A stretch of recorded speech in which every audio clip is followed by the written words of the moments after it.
Welcome to Rooted and Ready from Annie's Project, where we share real conversations about risk, resilience, and the decisions shaping life in agriculture. I'm your host, Karisha Devlin. I'm a farmer and training and curriculum officer with Annie's Project. Today's episode is about resilience, not the kind we often picture as pushing harder or doing more, but the kind that asks us to adapt, to listen to our bodies, and to redefine strength. My guest today is Carey Portell, a Missouri cattle producer whose life changed dramatically after a devastating car accident. Through years of recovery, adaptation, and rebuilding, Carey not only returned to farming, she's become a speaker, author, and advocate for others navigating life after injury. Her story isn't just about survival, it's about learning how to live differently and still fully. So let's get into it. Welcome, Carey. All right, thank you. Thanks for having me here today. I'm so excited to have you join us. I have been a follower of yours for many years. I've heard you speak before, I've read your book, and you have such a powerful journey to share with us.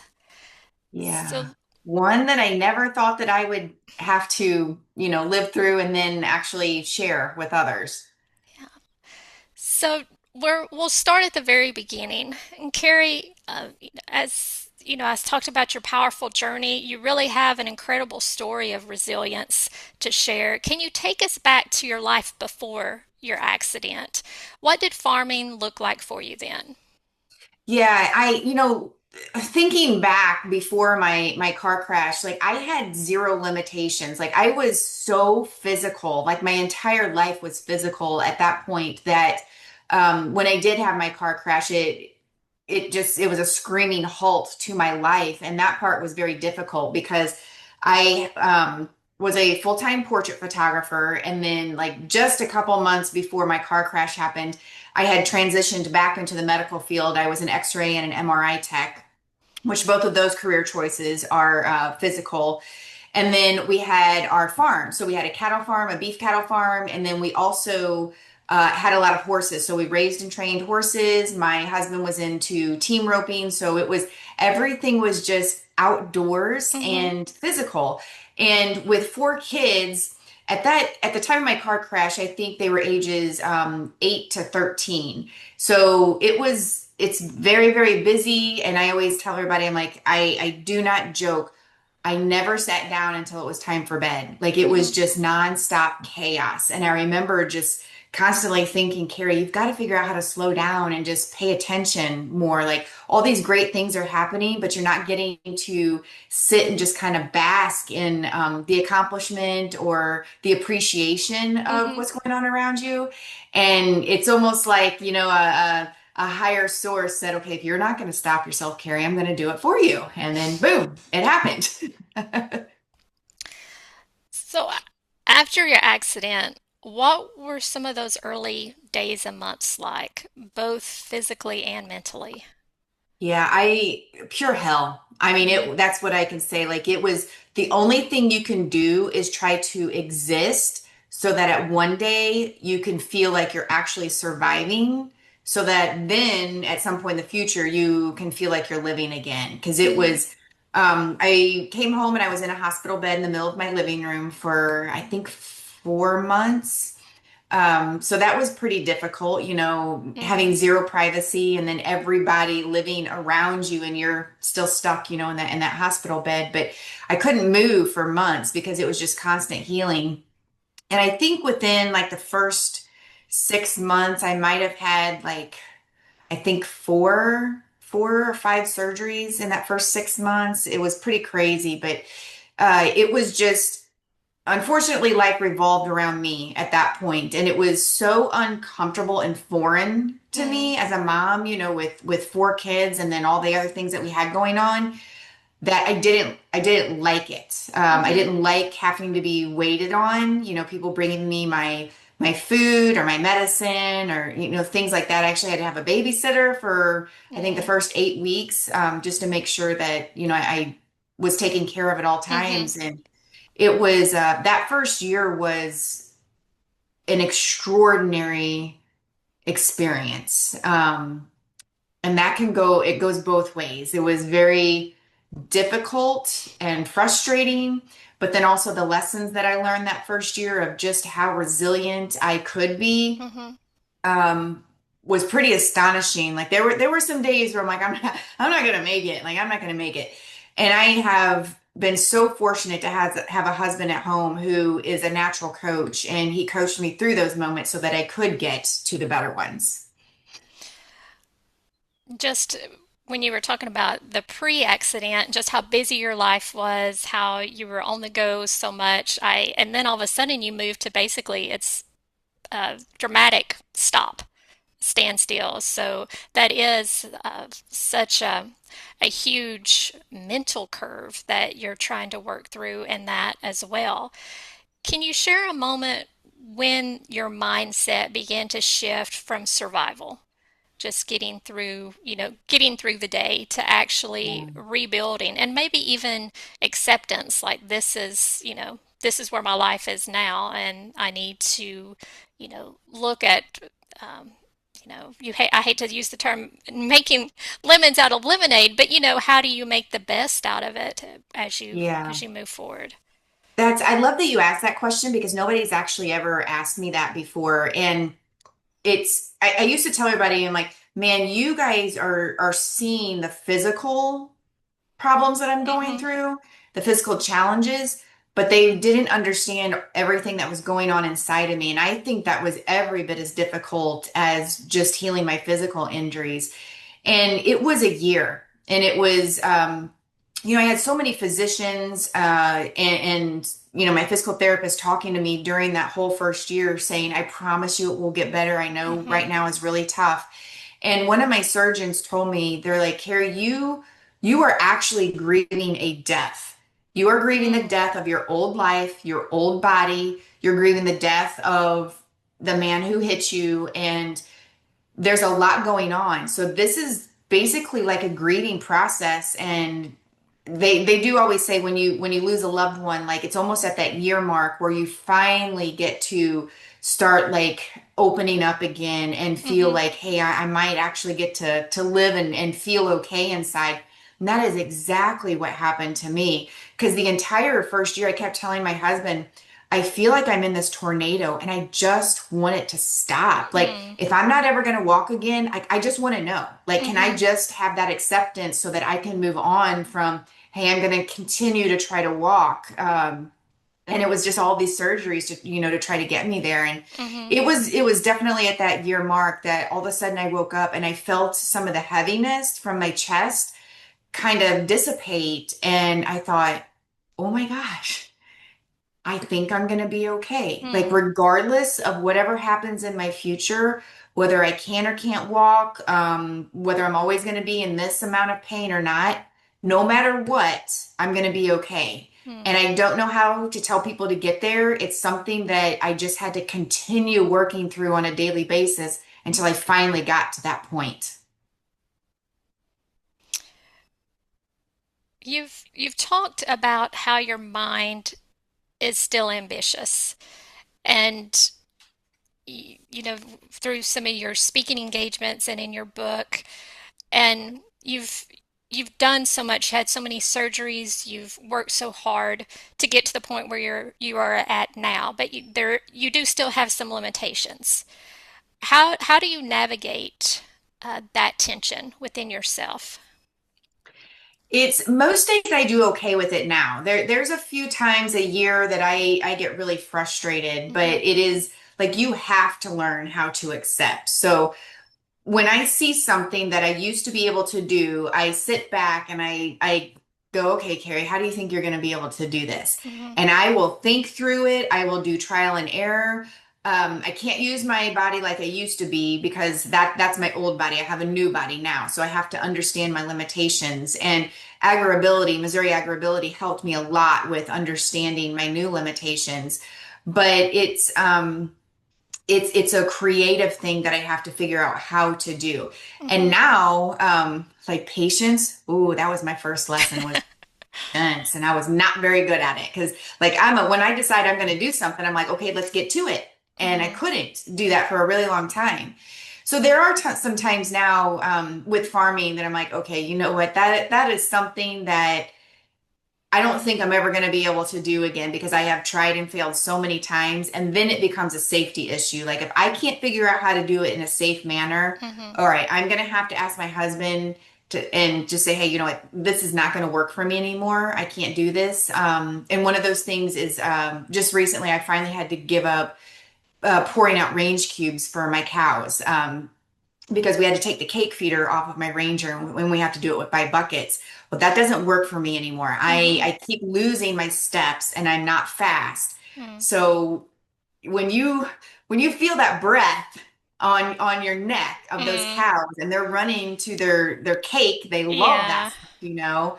I've had two close calls and I Mm-hmm. am like I cannot do this anymore. I just Mm-hmm. know it. So in the beginning, I was really frustrated because I didn't have any limitations. And I was like, God, I should be able to do this. You know, I'm this age. Mm-hmm. And, I have to remind myself, Carrie, you don't have the physical capacity like you do Mm-hmm. anymore. And it brings up a great point that I just turned 50, and this was started when I was age 35.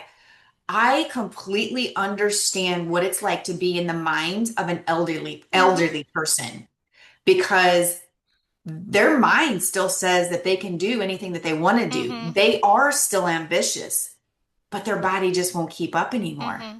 And I'm like, that's been me since I was 35 years old. And I understand their frustration and why they get aggravated some days. And, people say, oh my gosh, that grumpy old man. Well, Mm-hmm. I get it. I understand because all this stuff that has been going on their entire life that they've had zero problems with, ooh, all of a sudden that's taken away. Mm-hmm.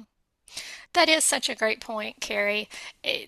As you're talking, it reminded me of my father-in-law because he is in his 80s now, and he'd farmed, all of his life, and he has struggled with limitations to his mobility now, and he's said, in my mind, I feel like I should be able to do it. But my body, I just can't do it anymore. And so that's been really hard to watch, watch him not be able to be as active anymore. But you also bring up a great kind of suggestion or reminder for all of us is to be patient. If you have an elderly parent or maybe family member that's still wanting to be involved in the farm, and you're like, oh gosh, they're kind of getting in the way. I'm worried about them hurting themselves, or to just kind of that's a reminder to be patient with them, and also understanding that they are going through that where they in their mind they think they can, but their body Yeah. is just kind of letting them down. Yeah, definitely. So you've talked about this a little bit, but what were some other big challenges that you had returning to the farm? And you mentioned Missouri AgrAbility, but maybe you can speak to that a little bit more as how that kind of helped you adapt your operation and some of the things that you did. Yeah, when I first started getting back on the farm, it was like I needed something so badly because I was just so used to contributing and having this task list every day that it was driving me crazy not to be able to do the things that I wanted to do and being an outside person, it was really difficult for me not to be out there in nature or with our livestock. And I struggled really bad, and I cannot remember who sent me the link, but MU had a conference called Pearls of Production, Hmm. and they said, "Hey, you know what? This might be good for you." And they knew mentally what I was going through, and they were thinking, "Hey, maybe this would be good for her just on a spiritual level, like get my spirits up and Hmm. get my mind back and, be with other women who are farming." And that was like a complete pivot in my entire farming life was going to that conference. And that's where I got introduced to Missouri AgrAbility. And when I called him, I said, I know I have this new body and I think that I'm being creative, but I'm still struggling so bad. And Hmm. I'm getting so frustrated. And the first thing that they talked to me about was using different body mechanics. Like I can't lift a 50-pound bag of mineral off of the ground anymore, but I can do it if it's at waist level. So it was little things like that that should be so obvious, but when you're so used to doing it, the same way you've been doing it for 35 years, you don't think about that. Mm-hmm. And then it was, different kinds of equipment to trying to figure out how to get me to do this because, a lot of people when I do present to ag audiences, they're like, why don't you just have your husband do this? Why put yourself through this? And I'm like, I need something because I have tried and failed 3 times to go back to a normal job where you leave your house every day and go do that. My pain level will not allow me to do Mm-hmm. it. And I know people are like, but farming, it's so physical. But my physical therapist is the one who actually suggested that I do it because I was going to physical therapy 3 times a week. And he's like, here, you've got a farm. Let's try to figure out some very trivial chores that you can Mm-hmm. do during the day that will actually substitute for your physical therapy, but will help you do some farm chores, but also help with all of this, stuff that's going on inside of you that you're searching for and you can't figure out how to do it. So it's been a lot of help from AgrAbility, my physical therapist, and then just trial and error, trying to figure out, okay, I couldn't do this last year, but maybe I can try again this year. Maybe Mm-hmm. things have changed a little bit. And that's just basically how I've been going about it every day. And I think for those of us that live on a farm, but also I think for anyone, nature is healing, and just being outside and being active, and if you have animals, interacting with your animals. So it makes total sense to me Yeah. as why you would want to do that, or why your physical therapist even suggested that, because I think just being able to get out and interact with your animals, do those simple chores that whatever that you are capable of doing. And I know that has increased as you have, as Yeah. your recovery has increased over the years. But I think that would resonates with a lot of folks. Just being able, instead of going to an office every day, just being able to get outside. Yeah. That's, and it's awesome to hear that that AgrAbility program here in Missouri has been so helpful to you in making those adaptations that you need. Can you let our listeners know, because we have listeners from across the country, is AgrAbility, is that something that's available in every state? It's not available in every state because it is state funded, but Okay. there are, if you go onto the National AgrAbility site, there's a map of the United States that will show each state that does have AgrAbility, Mm-hmm. and but then there's other states that are affiliates. So if Okay. there's a state right next door that can be an affiliate, that will happen. But there are the states that aren't funded for AgrAbility, they always give resources to other organizations, such as, Annie's Project, to say, Mm-hmm. okay, we don't have AgrAbility, but we do have Annie's Project, or there's a certain veterans program, maybe, or something in Mm-hmm. that state. So they're really great about, hey, if we don't have something, hold up, we're not gonna leave you hanging. Let's find something for you. So they're just so passionate about what they do, and they just go that extra step for people in agriculture that I wish every single state could be funded with them. It's I completely agree with you. And I've besides yourself, I have known others that have used Missouri AgrAbility here in the state, and I can't say enough good things about them. If someone was wanting to check out, if that's available in their state, is what is the website, or how could they find the National AgrAbility? Yeah, I think that's just all you have to type in is National AgrAbility Project, and then it will bring up all the states that do have funding. Okay. It'll bring up the affiliates, and it'll have that big map on there, which that's the easiest way for me is Mm-hmm. to just, I'm a visual Right. person anyway, Yes. is just to be able to look on there. And then it will have the contact information for your state. But if something like if you just can't find what you're looking for, you can just contact the National AgrAbility and they will absolutely help you to get, some help for yourself or I guess a loved one maybe. You've spoke a lot about the mental load that women in agriculture carry. What do you want other women farmers to hear? I guess the very first thing is you can do it. Hmm. Like we second guess ourselves so much. a lot of us have imposter syndrome. I know when I first started doing videos showing people how I'm able to farm with disabilities, it was at a time when people weren't videoing themselves, not like we are now. Mm-hmm. And I remember so many times going, who do you think you are? Like, who Oh. do you think is going to watch this? Who are you going to teach? Who's going to watch that kind of thing? Do it anyway. It's just get out there, get out of your comfort zone, and just do it. The second thing is, I know a lot of farm women, we're exactly like farm men. We don't like to ask for help. Mm-hmm. And that was something that I really had to get over within myself because, I was brought up in a way that asking for help almost is like weakness. Mm-hmm. And that's what it felt like when I initially asked for help is I should be able to figure this out on my own. And so much time was going by, and I'm like, okay, Carrie, you're still in the same exact spot. This is not working for you. You need to find someone who knows more than you, has the Mm-hmm. knowledge that can guide you. And then that's exactly where AgrAbility came in. And that's my biggest thing is just one, you can do it no matter what. It may not look exactly the way that you think it will be, but something will come of you getting out there and just doing the thing. And then don't be afraid to ask for help because we all need it. Absolutely.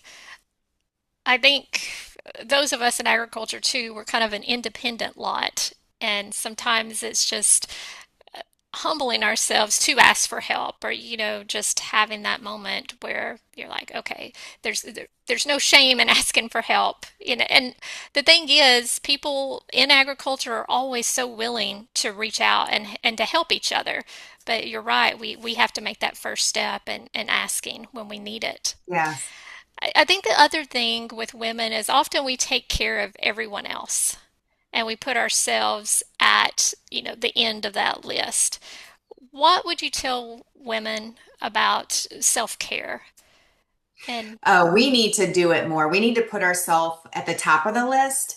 And that is, I do work in the mental health in ag avenue as well. And that is one of the big statistics is that the women of the farm are taking care of everyone else's physical and mental mhm, health.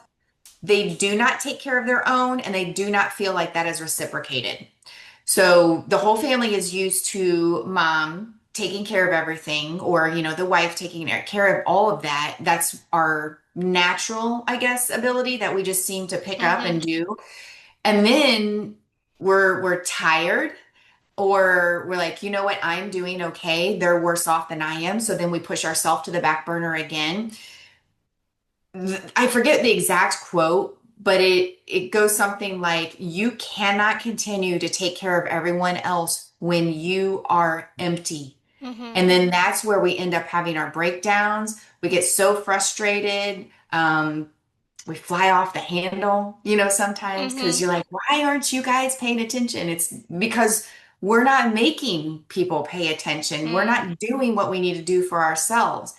And a lot of that is shame and weakness too. Like, I know everybody else needs help, but we're just not looking at ourselves. And we do not need to feel ashamed to say, you know what? I need to talk to a counselor. mhm, Like, my family doesn't want to hear what's in my head, but somebody needs to so that I can get this off of my chest. And mhm, then, a lot of times a therapist or counselor, they have such good suggestions. And when you're in the emotional turmoil or the frustration of what's going on, you literally cannot think straight for mhm. yourself. So having that outside source that is not emotionally involved, oh boy, I think that that's a big ticket item that we need to look into. Oh, yeah, I agree 100%. And it's, I think we've come a long ways. I think a lot of time in the past, a lot of people have had almost a mental block with counseling. There's been like almost a stigma against it. And it's always, I think back to, when something is going on with your body, if you feel bad, if you feel sick, you go to a doctor. And to me, a counselor or a therapist is the same thing. It's a doctor, literally, but for your health, mental health. And so I think I appreciate you also speaking to that, encouraging people to to to think about that and to not feel any kind of shame or to, I guess, to make that to make seeking out counseling or any kind of therapy, that is just part of taking care of yourself. Yeah, yes, definitely. And you know what? I think this the pandemic, that was a silver lining Mm, within the pandemic, is it did bring mental health to the surface, and not just mental health in general, mental health and ag. Like mm-hmm, we finally started talking about it, and we keep talking about it and keep talking about it so that it does break that stigma. And being involved in the AgriStress helpline through the AgriSafe mm-hmm, network, we have seen those calls come in, and we're like, it's working. The more we talk, the more people become comfortable with it. So right. we just need to continue to do that. What does resilience look like for women who are balancing farm, family, and everything in between? I think it's basically everything we just talked about Mm-hmm, is you cannot continue to care for other people when you are running on empty. Like your resilience goes down when you are just absolutely depleted, mm-hmm, and you start having these thoughts like a hamster wheel thoughts, and they're not always positive when you get to that level of frustration or emptiness. So having you can't have resilience unless you're working on yourself. So I mean, it doesn't mean that you're being selfish if you say, I'm gonna have to take a minute, mm-hmm. like I've Yes. got to rejuvenate. So I don't know how you can be resilient if you're constantly empty. Like it's just so difficult to do that. And I have been in that spot where I Mm-hmm, have felt completely depleted. And I had to push everything else to the side and go, okay, I'm not even going to be good to anyone, especially myself, unless I get myself together. And that means taking some time, doing the work, mm-hmm, and pushing that stigma away, because boy, I grew up with a lot of mm-hmm. shame, and it transferred into my adulthood, and that a lot of rural people feel that way because it does have that stigma. Being in a small community, when you do go to the therapist office, it's hard because everybody knows the vehicle that you drive, Right. and well, what were you doing? Things Mm-hmm. like that. So it is very difficult, but resilience is something that farm people absolutely have to have. And I believe the women of the farm even more. I I I agree.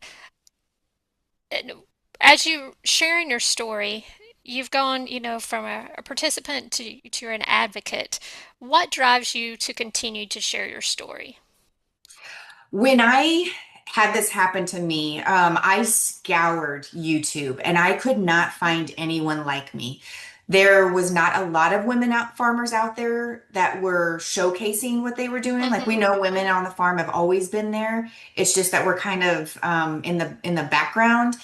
And there was absolutely no one out there, women wise, who were farming with disabilities. And I needed something so incredibly bad that I thought, there's nobody out there. I'm going to have to do this myself. And it was almost like a teaching for myself, like going through what I actually do on the farm, because I never really thought about it. I just did it. Mm-hmm. And I'm like, there's got to be other people out there like me, and if I can share what I'm doing, maybe it will help them. And boy, it was picked up on so quickly because there aren't anybody out there sharing, the struggles of Mm-hmm. farming. And we always want to show the highlight reel as everybody talks about it and the good that we do, but you kind of need to offset that a little bit because everybody does have struggles. And sometimes you think, God, that's so dumb. Like nobody else struggles with this. Why am I struggling with this? Well, I 100% guarantee you there are people out there struggling with the exact thing that you Mm-hmm. are. So if you are willing to put yourself out there, and now on social media, that's where everything is. You have to be willing to take the good with the bad because people they're gonna roast you Mm. sometimes, on social media. um, if you're willing to put it out there and share, like the reward that I get from people saying, my gosh, Carrie, I've never heard this from anybody before. You just gave me the will or the knowledge to be able to move forward within my life. And you sit back and you're like, oh my gosh, something is good Right. that is coming out of a crappy situation, that I've been dealt, but Mm-hmm. something's good is coming from it. Yeah, that's really powerful, Carrie. And a lot of times we can't see the big picture of our lives as our lives are unfolding. But that sounds to me like that's almost kind of a full circle moment, Oh that yeah. you've taken this horrible accident and the way it impacted your family and yourself. I mean, there's a lot of people that could have just gave up in that situation, but you chose to be proactive and do the work like you've said, and now seeing how you're impacting other people by sharing your story, and just inspiring so many, like myself and our listeners, I'm sure, are getting a lot out of this conversation today. I hope so. I sure hope so. So last question, what would you say to someone listening who is in the middle of a hard season right now? So I'm going to tell you something that my husband used to say to me all the time, and it just kept putting it in perspective. Whatever you're going through right now in this moment, he always used to say, he's like, Carrie, remember, this is just a moment in time. Hmm. And I had many moments in time, throughout my recovery. And but every single time I'm like, okay, you got through the last moment. You've been Hmm. here before. You know how this works. You know how to dig yourself out. It's just a moment in time. Things will get better, things will move on. Hmm. You will accept this. But I still use that to today because Hmm. when I have flare-ups that last, a week, at the end of that week, I'm so exhausted from Hmm. fighting the pain and Hmm. not being able to do anything and feeling like a failure almost Hmm. because I have all these things on my task list and I didn't get a single one done because I felt like garbage. I have to say to myself, Carrie, remember, you have to let your body rest. This is Hmm. just a moment in time. Wise words. I I will adopt that phrase for myself when I hit those moments that feel hard as well. So thank you for that, Carrie, and thank you so You're so much for welcome. joining us today on the Rooted and Ready podcast. Yeah, I enjoy you guys so much. Thank you for having me. Carrie's story reminds us that resilience isn't about returning to who we were. It's about becoming who we need to be next. It's about adapting. It's about asking for help. And sometimes it's about resting so we can keep going.